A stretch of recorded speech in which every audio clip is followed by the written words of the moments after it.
Hi there, everybody. Thank you for joining us tonight here on Encounter Youth.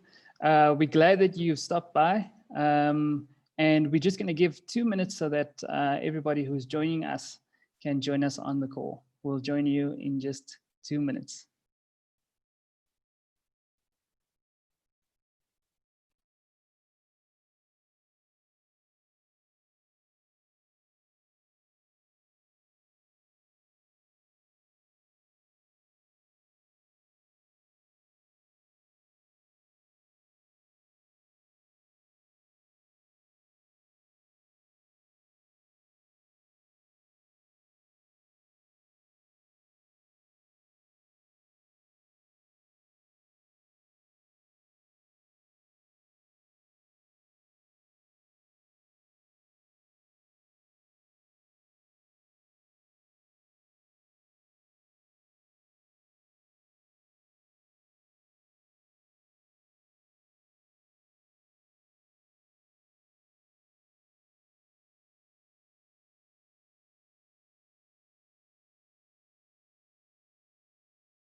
Okay, great. We seem to have everybody with us on the YouTube channel at the moment. So thank you very much for those who were here and waiting for us. We're excited tonight because we have some great people on the call with us. And we are discussing what the impact of fatherlessness is on a generation. And as you can imagine, such a very good conversation to have in times like these. So I'm just going to quickly introduce everybody that we have on the panel. We've got Pastor Greg Peak, who's with us at Every Nation and also the head of the counseling department. And he's going to give us a great the aspect of, what this means in terms of counseling and youth. We've got Pastor Lereko Tsoloane, and you know that he is a major part of the exec and one of the lead pastors at Every Nation. And he's going to give us such a nice and insightful part of this conversation is what the cultural impact is of this. We've got Ruth Alexander on the call, who is one of our youth and also part of the worship team, a very talented youth indeed. And she's going to give us some of her thoughts on what this impact looks like for our youth. And Ashlie Hokanson, who's also involved in the Havens youth Havens group, and with she'll give us some very good insights on what this means for boys that she's worked with and some of her own personal testimony from her life. And the man of the moment, Neo Mofakwane, he goes by the name of Dr. Neo. We're privileged to have him on the call at the moment with us. Also one of our fantastic youth leaders and somebody that the youth look up to. Going to be giving us some great insights into this conversation. We're excited to be here with you, and we hope that you guys are going to get some good advice and some good understanding of what our Christian response is on this issue, especially concerning the youth. So with that, I would like to take you guys into a presentation, or the start of our presentation. We're going to give you an idea of what are the definitions that we're going to be using, of terms that we're going to be using in this chat. So the first definition we wanted to highlight to you guys is the definition of group identity. Now, group identity refers to a person's sense of belonging to a particular group. At its core, the concept describes social influence within a group. This influence may be based on some social category or on interpersonal interactions among group members. And this is from psychology.iresearchnet.com. It's a great site for psychology resources. So I'm going to encourage you to go check it out. And basically, as you can see, it means that anything that you identify with personally to a group That is what we term your group identity. All right, so the next one term you're going to need to be familiar with is victimization. So victimization is the process of being victimized or becoming a victim. The field that studies the process, rates, incidents, effects, and prevalence of victimization is called victimology. So there's an actual study that happens, a field of study that happens around victimization. Let me give you an example of this. A tutor shouts at a student because he thinks that she intends to support another student's sexual harassment claims. This would amount to victimization. Now, this is from wikipedia.org. And as you can see, victimization is where somebody would be aggressive towards victims in situations. What is a victimized group? Victimized groups, this concerns acts committed against an identifiable group, namely a national, an ethnic, racial, or religious group. So anything that you victimize, when you victimize an entire group, that is called a victimized group. Now, this comes from the Journal of Genocide Research, who have actually identified that victimization starts with identifying a group, genocide starts with a victimized group, identifying a group. So one more term that we got for you is delinquent, that you're going to find in some of these discussions. A person who commits a felony. A juvenile delinquent is often shortened as a delinquent, is a young person under 18 who fails to do that which is required by law. So you can see juvenile delinquency as the definition, and that's also from Wikipedia. All right, so we've got some statistics for you guys just before we kick off our conversation with all of our members of our panel. And Nayo is going to be helping host for us. And we've got a video that we're going to introduce you guys to in just a second. But we wanted to highlight some of the statistics. And I know that some of this can look very negative, but we wanted to highlight what the impact of fatherlessness and is on delinquency. And it is really just bringing into light some of the impact of fatherlessness on our generation. And we will definitely open up discussions after that. So one, poverty. And this is all from a website called www.fathers.com. If you want to find any of this information, it is there. Some of this information does come from US-based surveys. But as far as our research has gone, it does apply in the South African context too. So firstly, children in father-absent homes are almost 4 times more likely to be poor.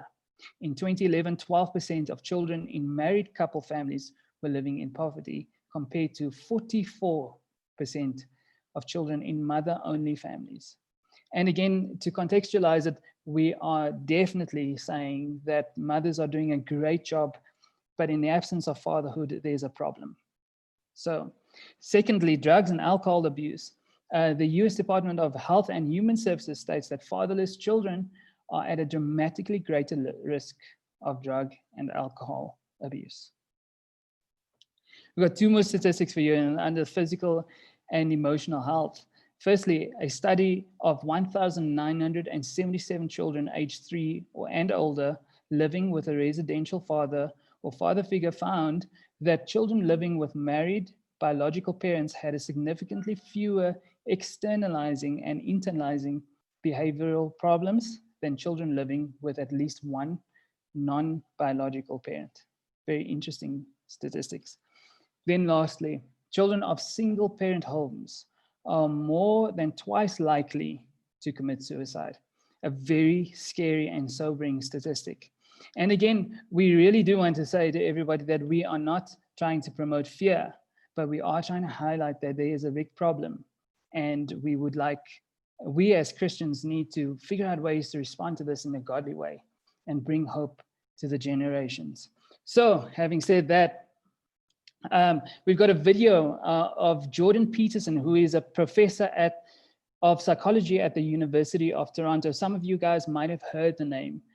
He's also a clinical psychologist, and he's written many books and had many talks that have been helping young men become and address this issue of fatherhood and their own identities. Also, we've got Jamil Javani on this video. He's an activist and a lawyer, and the author of a book which I recommend called Why Young Men Rage, Race, and the Crisis of Identity. We're going to drop you into the middle of this conversation, and then we are going to have a nice little conversation around some of the things that we've picked up here. So here we go. So maybe there's lots of reasons why people can develop psychological disorders, and some of them are physical. But imagine that you take a child who's physically healthy and you put them in a given environment. My intuition has been that the child needs to have at least one positive role model within imitation distance. Now, sometimes he or she can sort of piece that together fragmentarily also from popular media images, you know, the images of the heroes in movies and so on. But it's really helpful to have at least one person in your immediate environment who is manifesting the pattern that characterizes individual success. And so maybe it's something like, if that positive role model isn't there, then the easiest default is to a victimized group identity. Does that seem reasonable? I think it's reasonable, especially if you're from a community and you share an identity that has been very strongly associated with victimization in the first place. And I think that's a big part of it is, you know, when I was a kid and thought of myself as a Black man, that immediately came with a certain kind of baggage of historical and present day victimization. And because my father is Black, my mother is white, so him being gone and in some ways being my kind of connection to a Black family being gone, I was very vulnerable to how Blackness was being presented to me because I didn't have a Black person in the house showing me something different. And the Blackness that I was presented was one that was deeply tied to victimization, right? And one that was constantly excusing any poor behavior we might have, maybe not more than any other group of people, but associating any poor behavior we might have with history, right? And so it's this idea that you are inheriting low expectations of yourself and of your behavior. And you don't know what it would look like to look in the mirror and not see a victim. Right. What would that even be? Right. And it also provides that avenue for justification that we already described. And so, okay, so let's look at this two ways. Well, there's an old psychoanalytic idea, you know, of secondary gains. And so if we're going to be critical in our analysis about victimization culture, we might ask, well, what benefits does it bring to the people who adopt it? So, and you know, those can, and when I mean benefits, I don't mean long-term, iterative, high quality benefits. I mean short-term payoffs, let's say. You know how it is, if you have work to do and you avoid it, that's a short-term payoff. It's a benefit. And because you don't have to do the work. Now, there's a medium to long-term cost, but I'm very curious about the element of victimization culture that justifies, I think antisocial and avoidant behavior is probably the right way of putting it. Now, you know, where I grew up in a working class community, and I had friends and associates who ranged from, you know, pretty decent kids to pretty solidly planted in the delinquent camp. And generally the more delinquent types had a whole handful of rationalizations for their behavior. And it's very dangerous to have those rationalizations at hand because most forms of antisocial behavior, or avoidant behavior for that matter, are very bad medium to long-term strategies. So anyways, what negative psychological elements of yours do you think the victimization narrative supported? And what positive aspects did it suppress? Well, the negative ones it supported were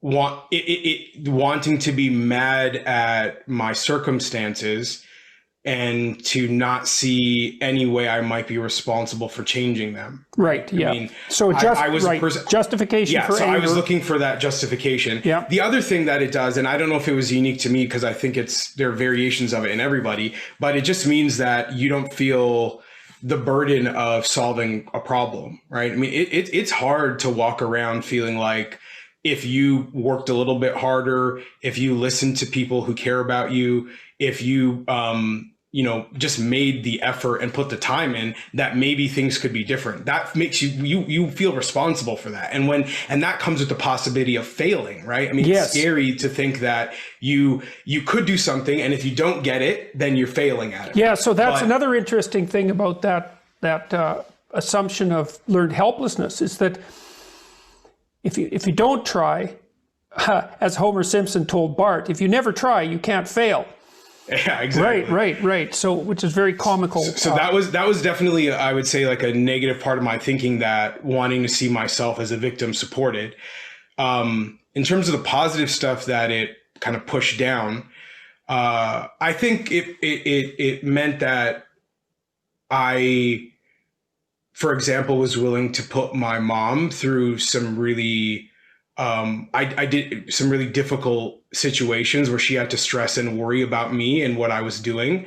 And I would later learn that I have a positive power to actually bring value to her life and to make things easier for her, and to help her raise my sisters and things like that. Those are strengths that I had. That is a desire for responsibility and to be part of a family that I had, that I didn't learn about myself until later on, because I couldn't see myself as someone who had assets, right? Who had strengths to offer others. Yeah. It was always about what other people were doing to me, and not about how I might positively affect somebody else, or at minimum, not negatively affect them. Well, which is definitely.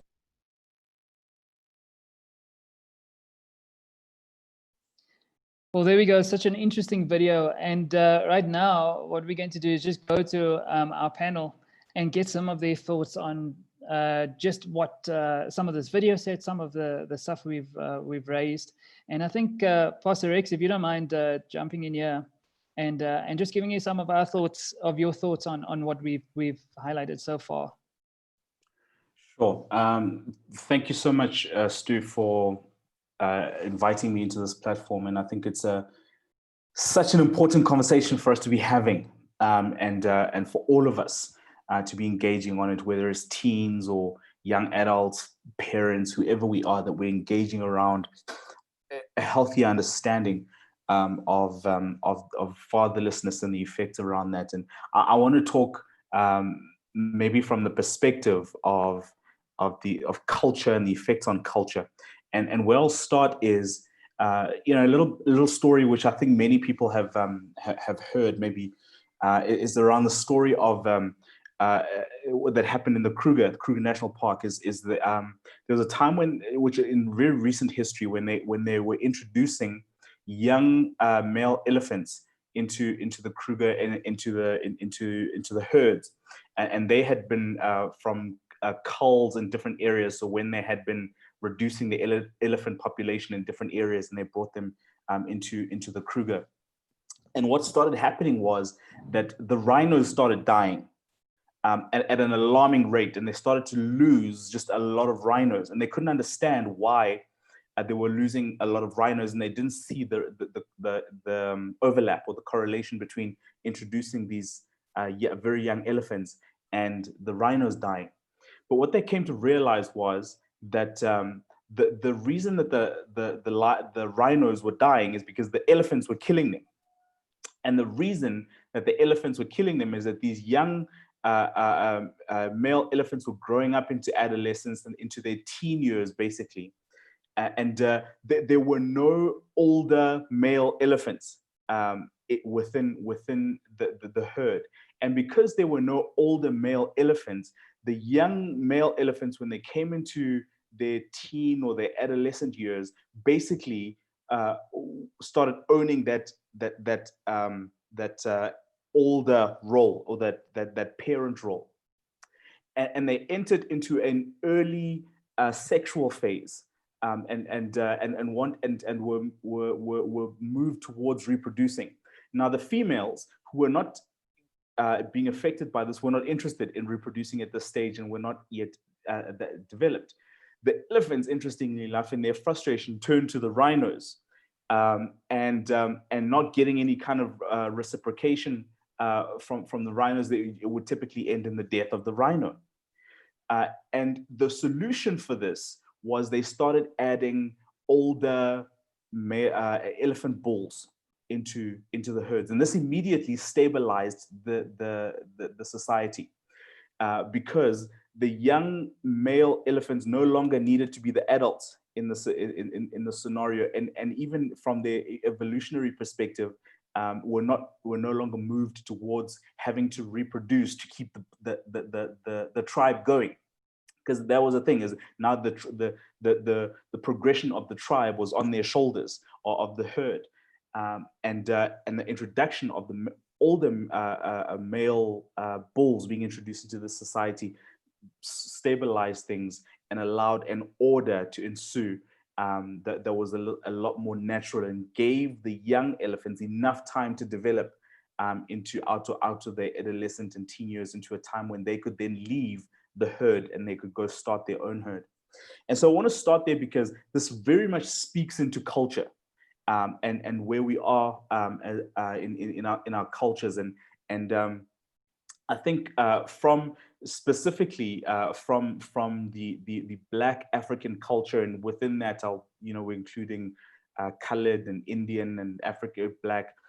I think one of the things that we've seen as being one of the key contributors has been the migrations, so rural migrations. So the fathers in homes having to leave the rural homesteads to go off to the mines and spend most of the year at the mines because they needed to find work, and this left the home without a older male figure in there, and that has a very strong vicious cycle effect that we've seen play out in many scenarios and in many different ways. So the head of the home or the older males are away. So what happens? The younger males are growing up without necessarily a somebody to mirror, like what they were talking about in the video.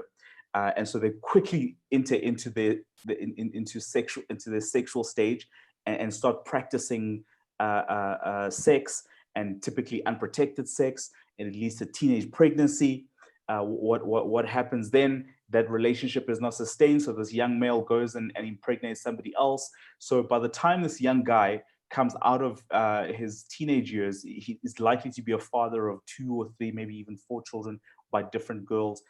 So you now have single moms effectively being made, and so now again it's going to perpetuate the system, because you're going to have this lady who's raising this child by herself, and lack of male influences, etc., influencing the culture.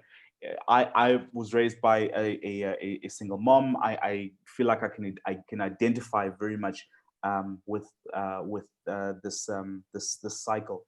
I think something else that maybe isn't touched on in the videos is the prevalence of gang culture as a result of not necessarily having older male figures, that we typically tend towards some kind of a group identity thing that we can belong to, which I found myself gravitating towards this because it has a particular attractiveness to it.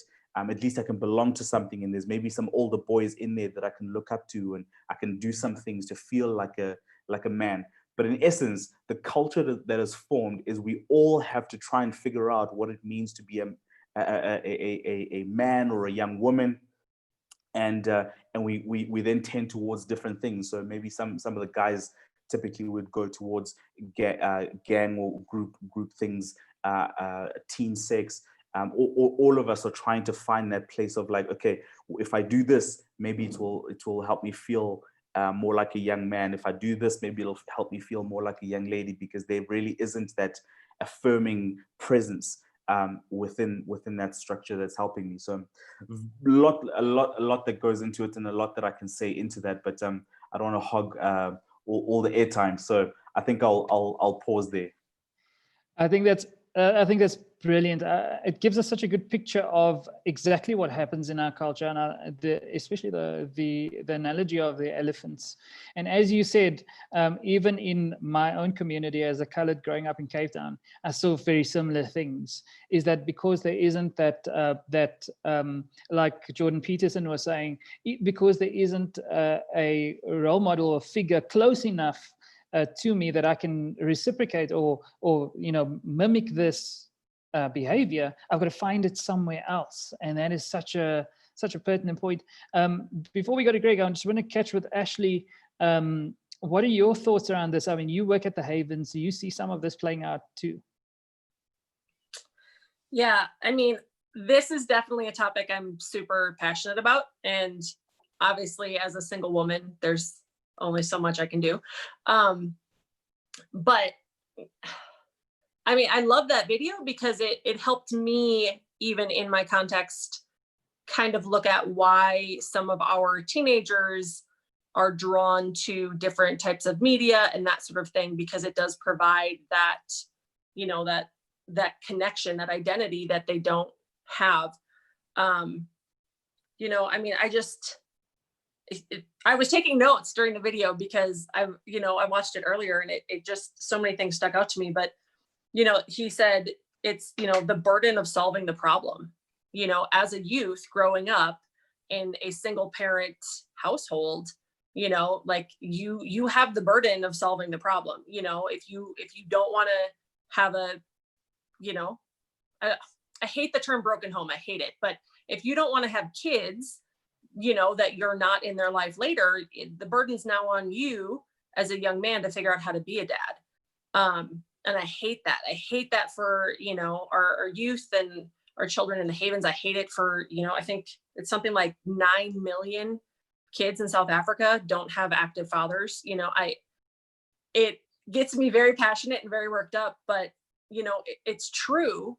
And it's the reality. And I think, the biggest thing that I could say to any youth right now is, you're not alone. In this country alone, there's 9 million of you. So you are not alone, and your struggle is not unique. And, I mean, I think our youth at the Havens would probably, they know how strict I am on media and social media and even YouTube and stuff like that. But it's because of some of those statistics that you talked about in the beginning, and them trying to find identity in all these things, that's being thrown at them left, right, and center. And, just limiting the negative sources while also trying to provide positive sources is, I can only imagine being a single mom working one or more jobs and trying to find the time to do all of that with your kids. It's a rough world. And and I mean, I literally, like, if I could solve one problem in the world, when they ask, I don't know, Miss America or whatever that question, what would you do? And they all say world peace. I would say like fatherlessness, like bring every dad home, give every child a father, because it would fix so many things in global society, not just here in South Africa. And it would just, yeah, I don't know. I could go on forever, but I'm gonna get off my soapbox. No, it's, and extremely valuable. I think the most valuable thing there, and what I think you really do well, and you and I have had lots of conversations around how social media impacts some of the boys at the Havens too, and I mean not just boys but everybody, all the kids at the Havens, and what I think you've highlighted so nicely is that if there isn't a person figure that I can grab onto, I'm going to go to social media and I'm going to find the wrong influences, and it's going to influence the way that I then treat everybody, not just my friends, but also girls that I'm interested in or boys that I'm interested in. And, my partner, those are the influences and that we've got to cut off. And so such a great point. I want to jump to Greg quickly and just and get your feedback just in terms of like how this conversation plays out in counseling or in scenarios that you've encountered. I mean, I deal with it all the time in counseling, even young in both genders who come to me with an issue and we start talking, and it's not long and you realize that, You know, there hasn't been a male influence in their life, or there's been, as we call it, a delinquent dad, somebody present in the home, but who hasn't really fulfilled the function of a father, you know. And I think the biggest issue, and I think both you and Ashlie have used that word, is identity. You know, the first function of a father, you know, fathers generate families. Fathers, it's the man. I mean, you need a man and a woman, but it's the man who instigates that, and it's just a fact. And the reason for that is because then the legitimate children of that father should take his name, because that's an identity. That's who I belong to. You know, historically, the way the world was created, that's it. And I think for all of us, even if we have our father's name and our father was in our house, if he didn't fulfill the function of a father, we wonder for the rest of our lives who we belong to. And who I belong to immediately tells me, where do I belong? And this is the biggest issue. And this is identity for everybody. And I mean, we've touched on it, but again and again, what I see is exactly what Lereko was talking about is, you know, young men then sexualize really early because that's how they feel masculine. And especially with absent fathers, that's what the father taught them. You make a baby and you leave. And that's being a man. Like, that's the most macho thing you can do. And so they feel masculine when they're doing that. But obviously, as Ashlie said, it just keeps perpetuating the problem. For young women, it's the same thing. It's like every young girl needs an older man, needs their dad to tell them they're beautiful, to tell them they're whole, to show them how a man should treat a woman. So that, you know, when the young players come along, when those Romeos come and they're saying the sweet things, a girl then goes, this is not how my dad treats me. You know, there's something wrong here and I don't have to get involved here. And so identity is so important. I think out of identity, I think confusion is the word I would use, that there's a confused generation. I don't know who I am. I don't know where I belong. So I don't know how to. Insecurity becomes a massive problem. And out of insecurity comes desperation. And out of desperation comes a million attempts to fill up my heart. Alcoholism, drug addiction, sex addiction, striving, stressing, workaholism, all kinds of things come out of that because we're desperately trying to find identity and hold on to it. Yeah, and we can see sort of the extent of the problem, Greg, as you're talking, is that it's not solvable on the surface level, you know what I mean? Because this goes deep. This goes into not just what my identity is, but how I'm going to try and do the same things that were done to me. You know, because that's how I'm figuring out how all of this works together. I'm going to go to Neo quickly, just get to Ruth quickly, just get your opinion. Then we go to Neo, and Neo will take the next question for us. Ruth, tell us, as a youth yourself, do you see some of this in your life and in other lives of other youth? Yeah, I have seen it a lot in other people's lives, and unfortunately also in my life. So it's strange because it's not like my father's absent. He doesn't live in my house, but he's still there and he still talks to me and he comforts me and stuff like that. But I do find there's just some sort of space where he's not quite there and he doesn't fulfill all the criteria of a father that people need. And so that I've gone through it, it helps me to see it in other people as well. And I feel like that better enables me to help people. And I have been able to do that. And that is one thing good that's come out of it and something that I'm thankful for, because then I can help people who have gone through the same thing. And for me, it breaks my heart when I see other people who have had the same experience and their fathers are not there, and they're just there, but they're not really there, and they don't do what they need to do. Yeah. And one thing that like really touches me about what you're saying also is that it seems as though, like, even though you've got a father who's present, who provides in some sort of ways, you also don't know exactly what you would need from him if he wasn't around all the time. Yeah. And so that's hard to describe. Is that kind of what you feel as well? Yeah. Yeah. And so I think that as you can see, like firsthand, there are lots of things that we don't know, that we even need to ask of our fathers if they're not around and if they're not present, that we need, because we discover that as we discover, big word today, identity. So final thought from Neo, and then he's going to take us on to the next question for us quickly. Okay, cool. So for me, I was raised by both parents, right? My dad and my mom. But at some point, like Pastor Lereko said, some of our parents, especially in Black communities, well, they would leave home to go fend for us. And for the longest time, I had my dad as a source of not really security, but a source of, like, whenever I make mistakes and whatever, that's when my dad would talk to me. So meaning that my dad was there to reprimand me, not really to build me, to grow me, and to have conversations with me. And it wasn't really hard for me at first, but it only started being hard for me when I started developing certain personal traits. And when I'd want to talk to my mom about it, she'd be like, talk to your dad about it. And me and my dad never had a relationship at all, because whenever he spoke to me, it was like, you don't do that. If you do that, you're going to go to jail or whatever. But there was no, why shouldn't I do it? It was, I tell you what you shouldn't do, but you can ask me questions.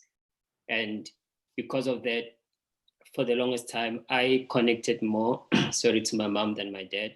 And I ended up connecting to other male figures in the community that, luckily enough, because I'm a church boy, so I had people at church that really worked with me and helped me to become the man I am today. But it wasn't the same for my cousins. So yeah, I can talk about them. So with my cousins, it was really hard because, like, there are 6 of them, all don't have fathers that are present, and they have 3 fathers. So it becomes a competition at home because some are smarter than the others, some are more chubby than the others, some are skinnier than the others.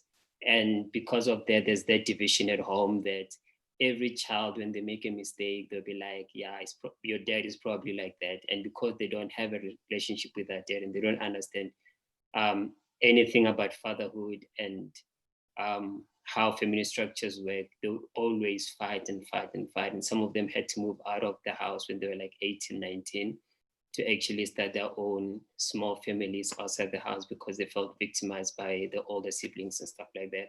So what I'm trying to say is, when there's no fathers at home or in our lives, it's actually very hard for us, not only in terms of identity, but having a different perspective in terms of gender. Because if your mom says that it's wrong to do this kind of thing, and you are a man and you feel like, I need a male perspective on this thing, and you don't get it, then you end up creating your own perspective and beliefs and systems that you work on, and you end up not talking to anyone at all, including your mom, and you become a victim of your own decisions, and hence you find young people being jailed and stuff like that. And sorry. So yeah, talking about fatherlessness as well. What do you think, or rather, what I wanted to ask actually is, have you guys ever encountered the effects of fatherlessness in your lives personally? Like, I know we have stories about other people, and so on this one, I just want us to go personal. It could be that, yes, there's a father at home, but as Ruth said, you feel like there's certain criteria that they didn't, or they don't fulfill, or they didn't fulfill. And because of that, you're still fighting with that aspect of your life because of what happened in your childhood or even now. So I'll just start with Pastor Lereko to answer that question for us. Sure. So again, a really good question. I think I would answer it in 2 parts. And the second part is a little bit more personal. But I'd say the first thing for me that I've had to appreciate about fathers, whether it's fatherlessness in the sense of fathers who are not in the home, or in the sense of fathers who are kind of around but are not doing what they could be doing. Essentially, fathers are boys who grew up. They weren't manufactured in a factory. They're not, they're not kind of put together somewhere and placed into a family or into a relationship. Boys grow up to be fathers, And the scary thing about that is that what that means is that a father can only ever give what he has to give. So whatever was put into him, that's what he can give. That's it. There's no more that I can give outside of what is deposited inside of me. And so sometimes we have people who just, they're not meeting the mark, not necessarily because they don't want to, but because I can only give what I have to give. And what I have to give is whatever was deposited inside of me as I was growing up. So it's important that we recognize that first, just to be able to extend grace to fathers, but also that we can be intentional, and the young men can be intentional. Teenagers, you can be intentional to know that, let me make sure that I have the right deposits. Let me pursue relationships. Let me get closer to people to make sure that I have the right deposits inside of me, so that I have something to give when I become a father. There's no magical switch that happens when you become a father. What you had before is exactly what you have then, and that's what you have to give. On my end, my father passed away pretty much in the first year of my birth. So I never got to know him, and I had to kind of grow up in that space, and that's an incredibly difficult space for a young man to grow up in. And you're in a community where there are some fathers around, and you yearn for that. I would yearn for that kind of, I just want, a father who comes back home. I could see in all the families and my friends who have fathers at home, I could see that the situation is not healthy. I couldn't place words to it then. Upon reflection now, I can go, okay, I can see that scenarios weren't healthy. So nobody was happy when dad came back home. Everybody was a lot more free when dad was away, and a lot more happier. And the situation and the atmosphere was very tense. And if I was visiting a friend, and the dad walks in or drives in, the atmosphere changes. And so you could see all of that, but you would take even that, I would be like, I'll take even that just to have that. And to see how guys would grow up and started butting heads with their dads and all of that. But you'd like, I can see that's not healthy, but man, I'll take even that. I'll take whatever I can get.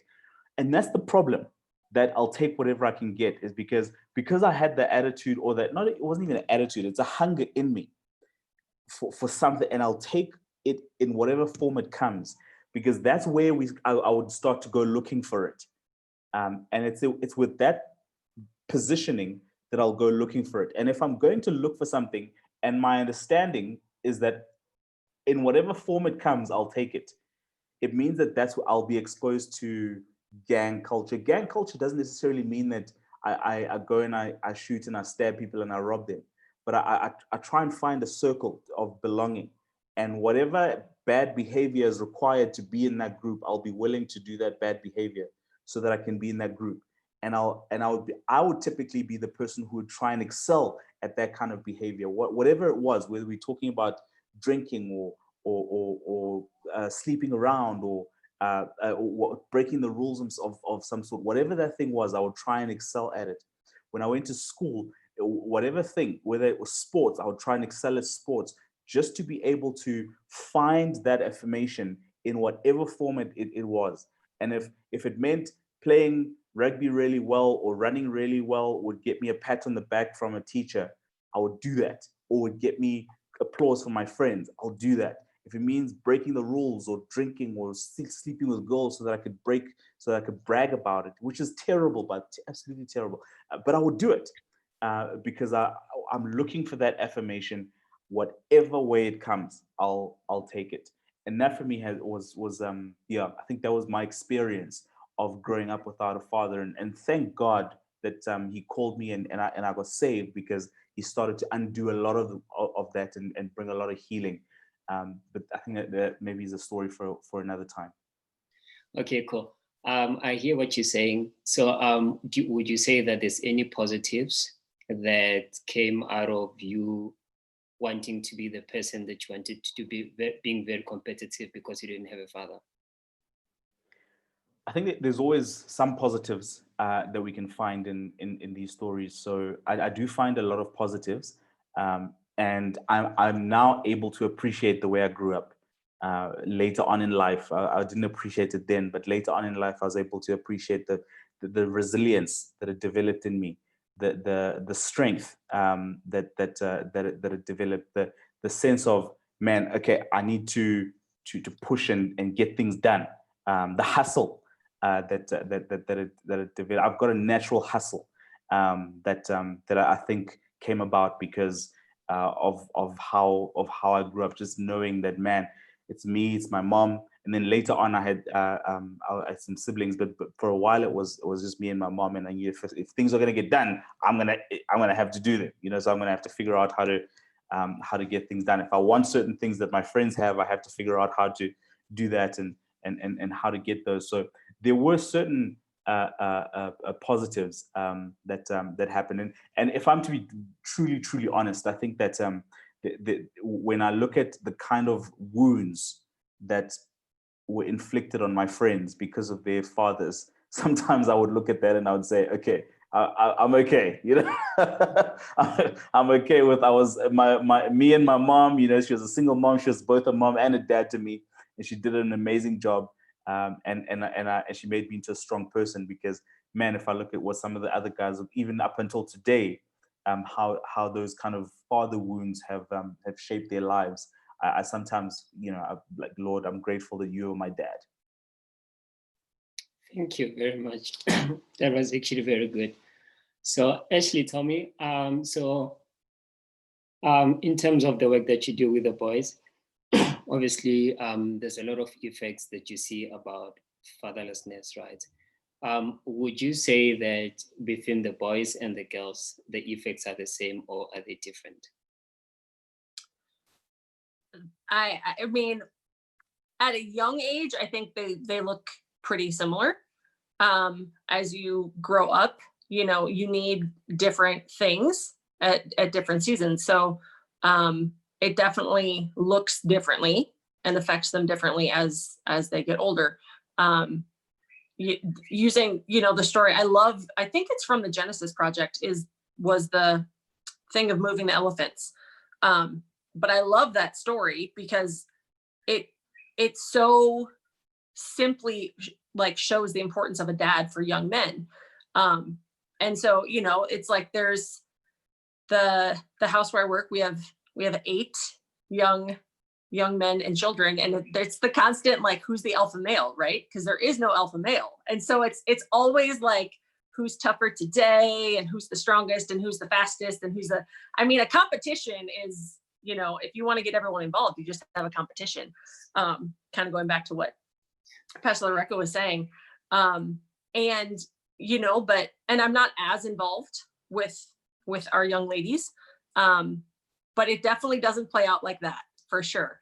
I think even my own experience. So my dad was always in my life. He's still in my life, but he had to work a lot, even though he was in the house. And so, as a teenager, I found myself having really great relationships with my friends' dads. And looking back on it now, I can kind of see, that I felt like maybe something was missing, but I didn't feel that at the time. And I think that there's a quiet longing. There's a quiet struggle. Girls are not going to act out in the same way boys do. It's just not, girls aren't going to join a gang per se, the way young men will, but, they'll look for boyfriends and all of that kind of stuff. And so everyone's looking for the positive affirmation. We're all wired differently. And so boys are looking for competition and to win, and girls are looking for someone to tell them the things that their dad never did. So, yeah. Cool. Thank you very much. So what you're saying actually is, obviously the different girls would literally go for men. So as Pastor Lereko Greg said, I don't remember who said it, saying that they'll try to find the identity in men so that they can find that male figure in their life. And obviously with boys, it's always competition and trying to be the best man you can be. All right, cool, thank you. So Ruthie, my question is that what is the impact for you in terms of your confidence, identity, and relating to God as a father? For me, I feel like it has made my confidence less, obviously, because my dad also works far away. So he's like gone for a month, and then he comes back. But now because of lockdown, I haven't seen him in nearly 6 months. And so that is really hard. And we do talk, but it's not like talking enough. So time to talk about everything. And there's never really time for him to know everything that's going on in my life. So he can't really then compliment me or tell me that I'm doing well at something because there's never really time. And also, growing up, it was hard because he was also working a lot, so he was never there to tell me how I look, or I could never ask him really. So that is still hard for me now, and I constantly feel like, oh no, or stuff like that. And it's so good because I do have people reminding me now, but for a long time it was very hard. And I feel like I've had to try really hard to relate to God as a father. But it is getting easier because I see the things that I don't have, and then I can look for those things in God. Yeah, but it is always hard. It's never going to be perfect, and you will have ups and downs. But yeah, I think eventually you get to a space where you can rely on God for things that you don't have. Yeah. Oh, and just one thing, I am really blessed because I have Neo and Stuart who make me feel so special. They are so nice. I love you guys so much. Thank you. Cool. Thank you very much. You know I love you too, right? So Aww. Okay. So Pastor Greg, when we look at counseling, so the effect of fatherlessness to the people that you have conversations with in your counsel, how deep are they compared to other issues that they have in their lives? I think it might be a little difficult to give it a complete number, but yeah, I mean, our families of origin definitely are the root of a lot of things, good and bad. And I think family relationships are complicated always because it's never just all bad or all good, I remember, just to echo Lereko, we had a fathering expert come and do a parenting course for us quite a few years ago. His name was Gordon Dalby. And when he started the conference, we had a weekend conference with parents, and he started the conference and he said this, he said, there is no such thing as a perfect parent. Because if you were perfect, your kids wouldn't need Jesus. And I mean, I could see people in the room just being set free and just by that statement. But I think what it did for me was also realize, because my dad was present in the house. My parents are still married, always been married. But my dad was an alcoholic. I grew up with an alcoholic father. So very absent in a very real sense, and just, I think the biggest problem there was that there was things in his life that were always going to be way more important than we were, and just the effects of addiction and stuff that we had to deal with as a family. But when I heard Gordon Dalby say that, I realized that in my life, because of the lack I was able to articulate in my life, I kind of built up this perfect dad that I wanted and what I wanted him to do and who I wanted him to be. And as I've grown in my journey with my father, I mean, I've realized he was just incapable of that, just the spaces he came from, the issues he had to deal with in his own father journey. I guess what I experienced is typical of what people experience, and I think Ruthie articulated it so beautifully. My biggest problem in life was confidence. My biggest problem in life was believing I had value, that I mattered. And that led to a lot of codependency in my life with friends, because I was always looking to prove myself to people, but not receiving their love. The point wasn't receiving their love, the point was working for their love. And so as soon as people loved me, that was the end of the friendship, because all I knew to do was to prove that I'm worthwhile. Like, the fact that you like me, I don't need that. Make me work for it, you know? And I think that then translates into what Ruthie was saying as well, is our relationship with God. And I mean, quite frankly, we put our own daddy issues onto God. There's just no other way about it. You know, what we feel we lack from God, from our natural father, that's what we feel we lack from God. And what that does for us then is we find other ways to find those things. So we take from God what we're able to, the good that our father did do for us, but what he didn't do for us, we just never figure out how to get it from God. Now, when I say that, what I mean is, until we actually sit with Jesus, until we actually start talking honestly about these things. And, you know, what I love about that is it's taken me a long time to call God daddy, but I do call him daddy these days.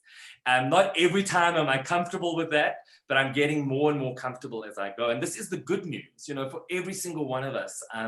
We are not alone. Looking at those terrifying statistics, we do not have to be the product of our upbringing.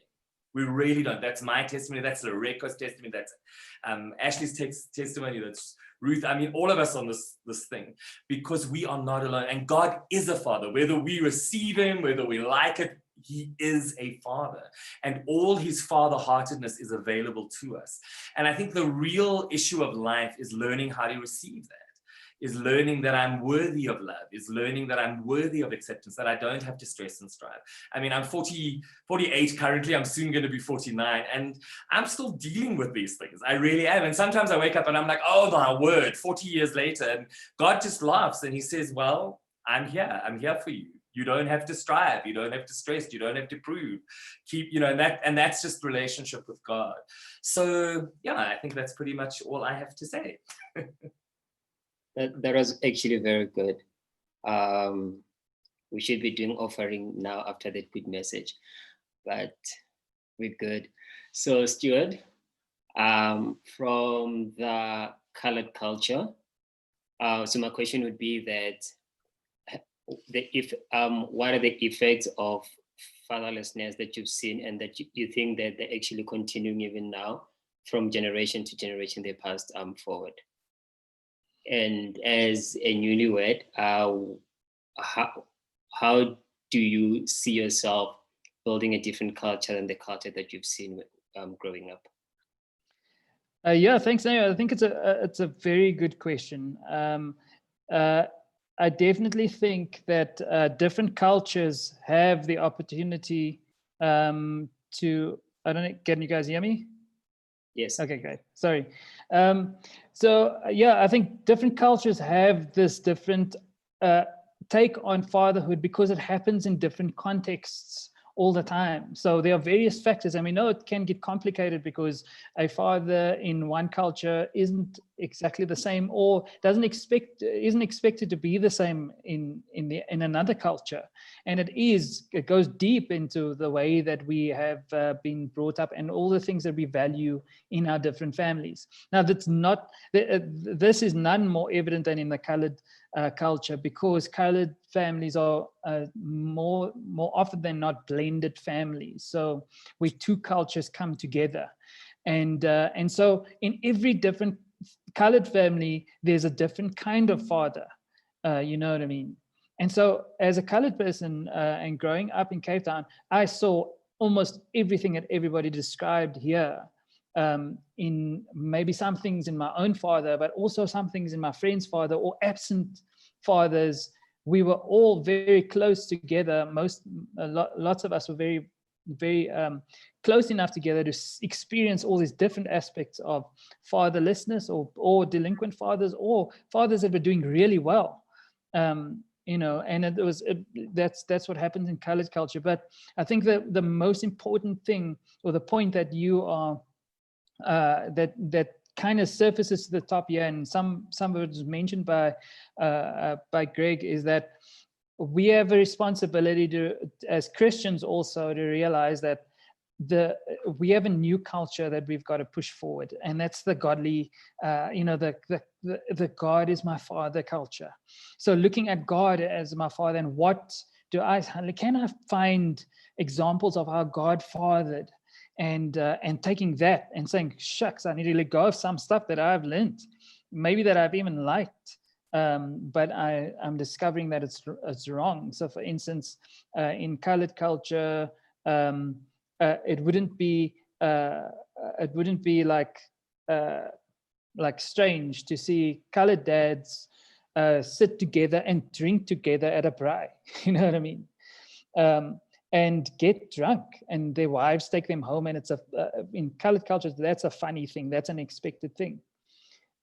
But where that seems so much fun, that's something I've got to leave behind and say, that might be something that seems fun to me, but that's not something that God, that I see in the kingdom, or that God expects of me. So just from that perspective, I think that we all have this responsibility to reframe, to push forward values and leave some values behind. And that's a hard thing to do within culture. So yeah, thank you very much for everybody on the panel. We're going to wind it down with the final question here. And I just want to quickly, before we answer this question, and the last question we're gonna go through is, any advice. So if I can ask everybody on the panel, we go through quickly just 30 seconds or 1 minute of just advice that you have for parents on the call, youth on the call, of how we can put the positive things into play in terms of this fatherhood conversation. And just before we do that, I also do want to say that this is a general conversation, that we're not meaning to single out anybody in any institution or anywhere. We work with lots of people in different institutions, and we see these father issues very obvious in certain circumstances and not so obvious in other circumstances. And part of this discussion is trying to figure out how, and actually realizing how we are all similar. We're all the same, you know what I mean? Some of us are all come from, even though we might not be in a home where we were with our parents, we in some way have been brought up and need to realize that some of us are in similar situations without having been in that context. But so just if you guys can, we'll start maybe with Ashlie, if you wouldn't mind giving us just a little bit of your advice as well. Again, just bringing us into the conversation about what you think is the best advice regarding this fatherless conversation. Yeah, I definitely think as a parent, if you are a single mom, ask for help, within Christian culture, within every nation, within the church in general, go to the pastors, go to the youth pastors, go to, your brothers, your cousins, your friends, the strong men you see around you that you would want your son, your daughter to have those positive traits, that they have something in their life that you would like to have instilled in your child, and ask them, invite them over for dinner on a regular basis, have family dinner with you. Even if it's not, you're sending your child off with a stranger for hours at a time, invite them into your home and let your son and daughter see them, be, what was it? The imitation, I have it, it's right. The imitation distance, invite people, men per se, strong, men into the lives of yourself and your children, because there are, millions and millions of women who are being mom and dad. And so, ask for the help. It doesn't mean you're weak. It doesn't mean you're not good enough. It doesn't mean any of those things. It just means that you're recognizing that your children, there's things to be learned from men. There's things that we talk about in the Havens, and we're like, I don't know how to teach this. I've lived from a woman's perspective. And so we ask the men, Stuart, we've asked you, like, hey, can you jump on a call with the guys? And, but you have to ask for help, because people don't know what you need. And, for the youth, I would say, figure out what it is, because, you have the burden of change, right? So figure out what you want your life to look like. And I'm sorry you have to do the hard work. We all do, though. At some point, we do it now or we do it later. You have to sit in Pastor Greg's office later, but, start doing the work now. So who are the people that you aspire to be like? watch the inspirational YouTube videos, you know, read books, get audiobooks if you don't like to read, you know, set up a vision board. What are the things that you want your life to look like, and start making small changes now, or start investing in yourself now.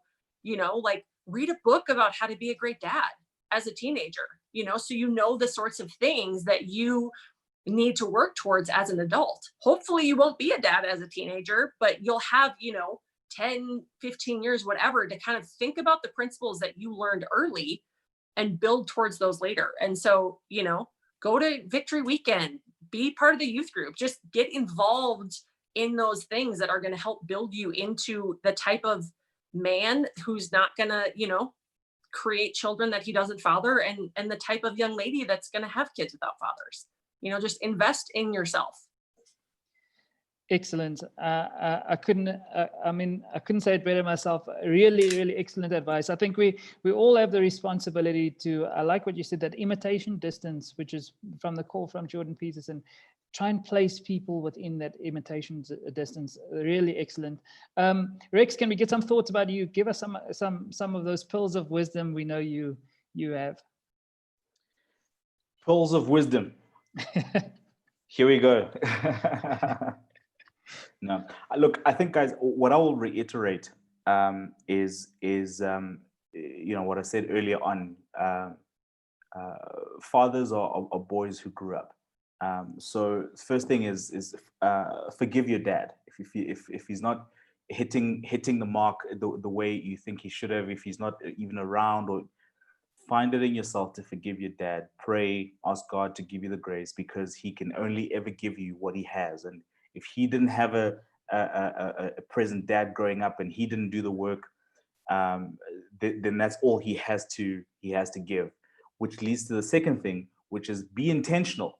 If that is your story, if you're having to forgive your dad because your dad wasn't around, your dad left, your dad is around but just is not emotionally present and involved in your life, then break the cycle by being intentional.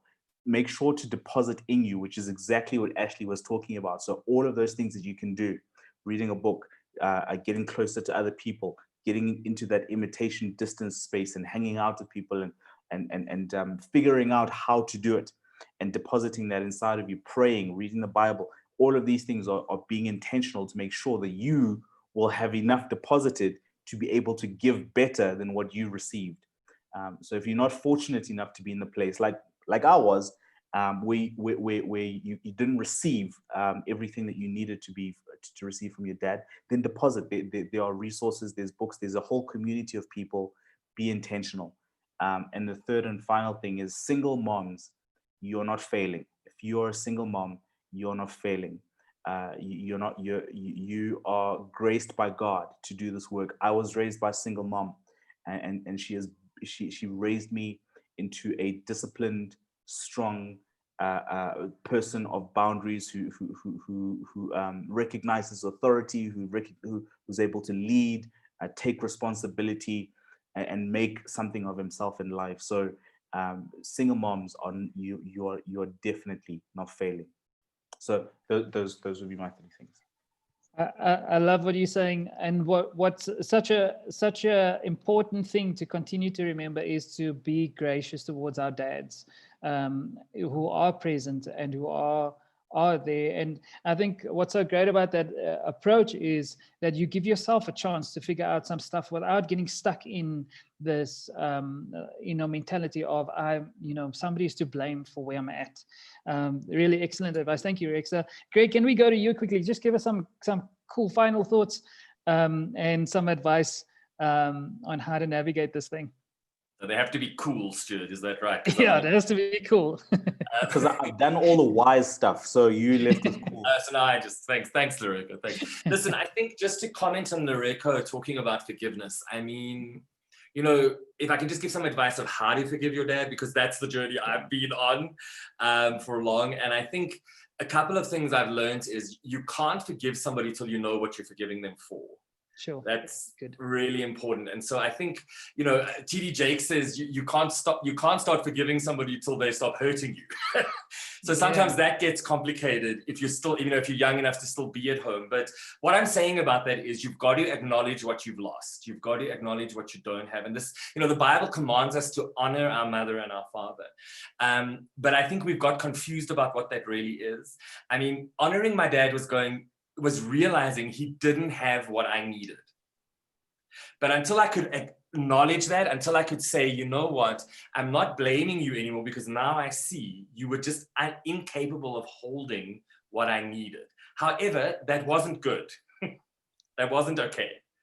But now, because I know that, I know where I can go and find what I need. And that's God, that's community, that's all of that great stuff. So I would highly encourage you, yes, forgiveness, but there's a process to forgiveness. And there's a space of mourning. You know, fatherlessness, what does it mean? There wasn't a dad. Loss. The only way we work through loss is to mourn. So acknowledge what you don't have. Own it.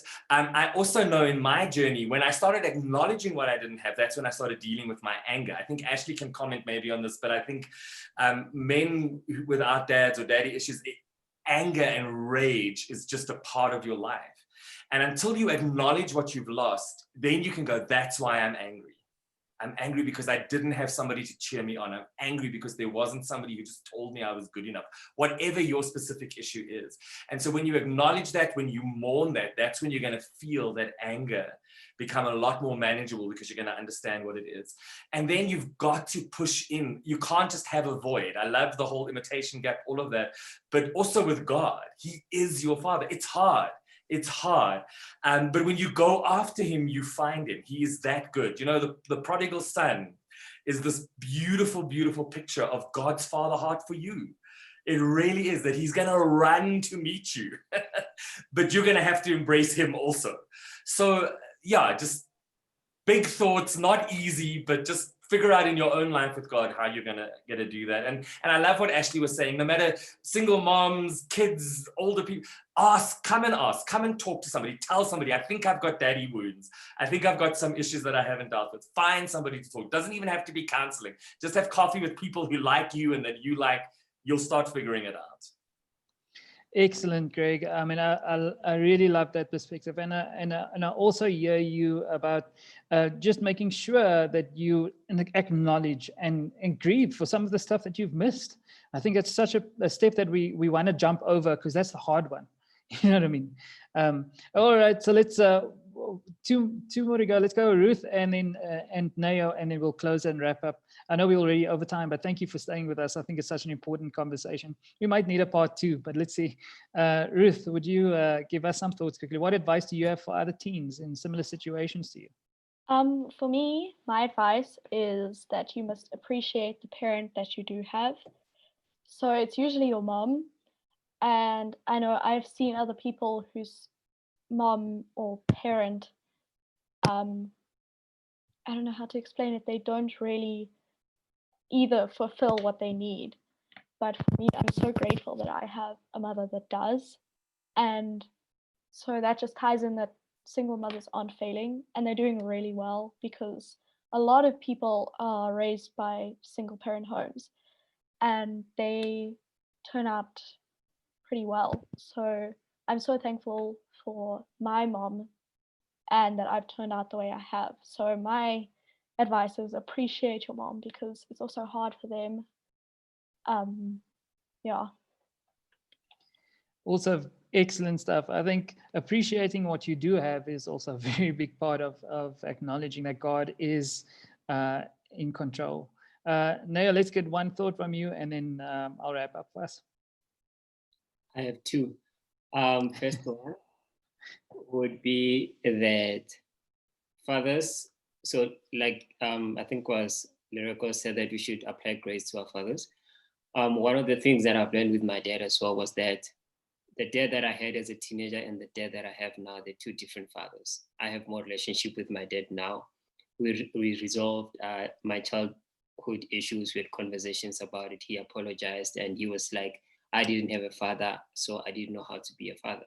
So me providing was me being a father to you. So the other emotional aspects of it, I didn't know how to do it because I never had that. So we should always apply grace.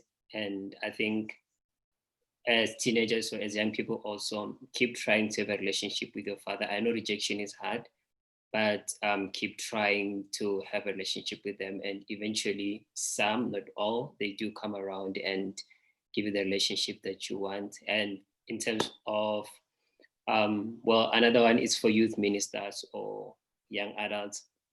Always try by all means to be a male figure into the people that you're ministering to. Because what I've seen, I even heard from someone, I won't mention names, I had a Father's Day present from one of our teenagers saying to me that, thank you for being a father to me. And for me, that was very emotional because I was just doing what I need to do as a youth minister. I didn't see myself as a father to this child. And when I received that, that's when I actually realized that some of these kids actually do have fathers, but they still need us to be that father figure to them or male figure to them. So, yeah. Yep, awesome. A great reminder that we even though we are not in the position, it doesn't mean that we don't have to be the role models for good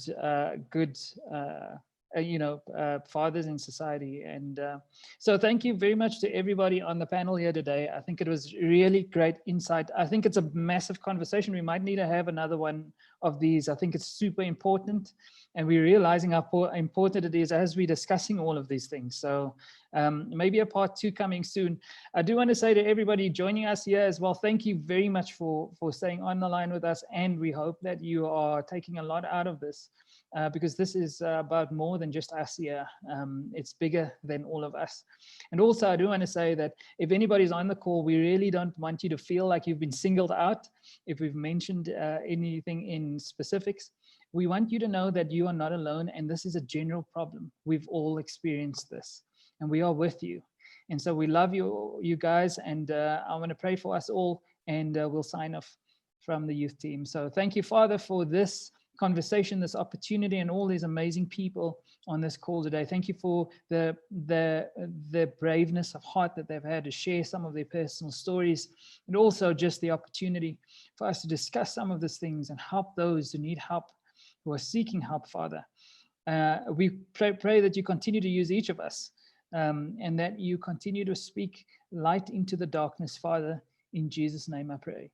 And somebody said, amen. So thank you very much to all of our guys on the panel today. And thank you for you guys joining us here. If you need any help, please know that we are here to help you. We have put some links in the descriptions on the YouTube channel. There are people you can speak to. Any one of us on this call are open and free for you to contact us. We are here to help you. Be blessed.